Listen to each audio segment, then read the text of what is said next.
Okay, we're going to go back, page 92 at the top. We're going to finish chapter 7 today, which is pretty good.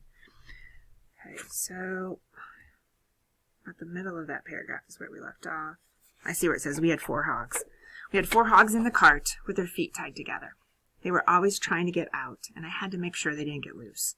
Father rode our horse Gray along behind the cattle to keep them moving. We went pretty slowly. There wasn't much to do except to look around at the hills and fields. It seemed pretty exciting when we passed a house, especially if there were some people there. A couple of times, there were children staring out the windows as we went by. It made me feel proud of myself for being a man while they were still children, and I shouted at the oxen and smacked them on their rumps with my stick, just to show off how casual and easy I was with oxen, and how used I was to managing them. Father's plan was to go up through Redding Ridge to Danbury, and then turn a bit southward to go through Ridgebury and across the border into New York, where we'd spend the night in New Salem with our cousins. We'd spend the second night with friends of Father's at their farm near Golden's Bridge. It wasn't the straightest way over to Verplank's Point, but Father went that way because it took us past our cousin's place. We reached Ridgebury around lunchtime. We didn't stop to eat, but chewed on some biscuits and drank some beer for thirst as we walked along. We couldn't have a conversation, really. The cattle made too much noise as they tromped along mooing, and we had to shout to hear each other. And that was why we didn't hear the men riding up on us until they came in sight over a little hill in front of us. There were 6 of them, and they were carrying weapons, mostly old muskets, but 1 or 2 of them had swords and pistols. They were dressed in ordinary clothing, brown shirts and trousers and muddy boots. As they came toward us, I began to turn the oxen to the side of the road so they could pass. But they didn't go on by. They charged up to us, surrounded us, and stopped. I knew they were cowboys. We pulled the wagon's long brake lever and whoaed the oxen. The cattle stopped going forward, and I began milling around. I turned and looked back at Father. He sat on his horse among the cattle, looking very calm. "What's this?" he said. One of the cowboys pushed through the cattle to get close enough to Father to talk. "What's your name?" "What business is it of yours?" Father said. I was hoping Father wouldn't argue with the man. It scared me. "Government business," the cowboy said. "No doubt," Father said. "Answer the question or we'll hang you and the boy from the nearest tree." "My name's Meeker," Father said. "Where from?" "Redding." "Redding." The man turned in his saddle and spit onto the muddy road. "Toy country," he said. "Suppose this cattle is going to end up in lobsterback stomachs." Father shrugged. "Where it ends up, I don't know, and I don't care. I've been selling my beef at Verplank's Point for 10 years, and I haven't yet asked who was going to eat it." "Times have changed, Meeker. Now we want to know who's doing the eating, and we don't want it to be the lobsterbacks. There's only one place where beef goes from Verplank's Point, and that's New York. And the British Army owns New York." I was getting pretty scared. He was tough looking. Father shrugged again. "I can't tell anybody what to do with the cow after I've sold it to him. That's his business." "So the point, then, is not to sell it to the wrong people, isn't it?" "I can't tell who—" "Get down off that horse, Tory."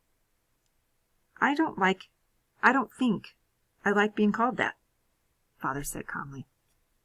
"Please, Father," he said. The cowboy said, "All right. If you don't want to get down from that horse, we'll knock you off it." He pulled a pistol from his belt and pushed his horse a few steps further until he was within reach of Father. "Father!" I shouted. He grimaced and shook his head. Then he got down from the horse. "That's better," the man said. "Now you and the boy walk out into the middle of that field and sit down." I looked at Father. "Do what he says, Tim. Go out there." "Aren't you coming?" "Go, Tim." By now the cattle were wandering around all over the place. Some of them had gone up the road ahead of the wagon. Others were edging out into the pastures alongside the road looking for forage.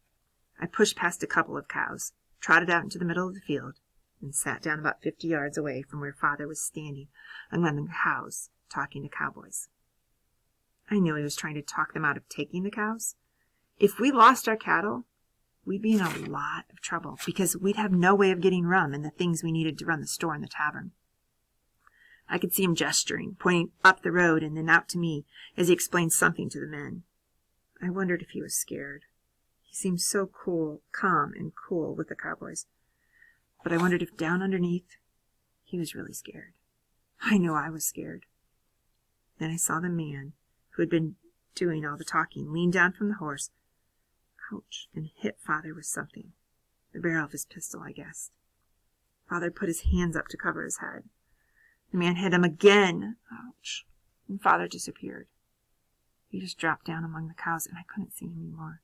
I jumped up, but Father didn't get up, and I still couldn't see him. "Father!" I shouted. The cowboys turned to look at me. "Please!" I shouted. "Please don't hit him anymore." The men turned away from me.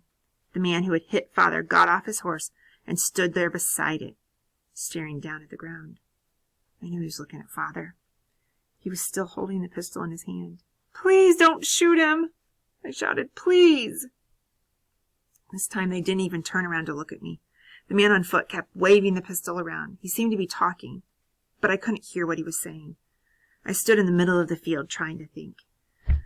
Maybe I could run across the fields and find a farmhouse where they might be able to get some people to come and save Father. But if the cowboys saw me running, they could easily catch me in the open fields and ride me down if they wanted. I didn't know if I was brave enough to take a chance. The cowboys were still looking down at Father. I turned and began to run across the field. Behind me, I heard somebody shout. Then I heard horses galloping. I swirled around to look. The cowboys were galloping off down the road in the direction they had come from, leaving the cattle and the wagon standing in the middle of the field. I stared, and then a different group of riders came charging up the road from the other direction. There were a dozen of them, and they were driving hard. As they came up to the cattle still milling about on the road, they reined up sharply. Then most of them threaded their way through the cattle and dashed on, leaving two behind. I saw Father stand up, and I began running back across the road to the field. The new horsemen had dismounted, and by the time I'd reached Father, they were helping him to the side of the road. I ran up. "Don't worry, Tim," he said. "I'm all right."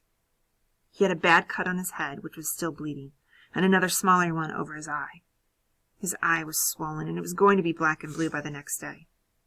He sat down on the ground while one of the men washed the cut on Father's head with water from a leather canteen and bandaged it with Father's own handkerchief. "Who were those people?" Father asked. "Cowboys?" "Cattle thieves is a better name. We had reports that they were riding this morning, and we've been looking for them all day. You're a loyalist, I take it?" "I'm interested in making a living, not fighting a war," Father said. "My boy and I are just trying to get this beef to Verplank's Point, the way I do every year." "For Verplank's Point?" The man grinned. "It'll go to New York then. We'll see that it gets there. There are still a lot of people loyal to His Majesty in these parts." So they did. They waited until the others gave up on the chase and came back, and then they rode with us to the New York line. We waited there again until they got us another escort to take us farther along the way, and we crossed over into New York, the first time I'd ever been in a colony besides Connecticut. It disappointed me. It didn't look any different, and I didn't feel any different either. Here I was in a foreign country. It was just like being at home.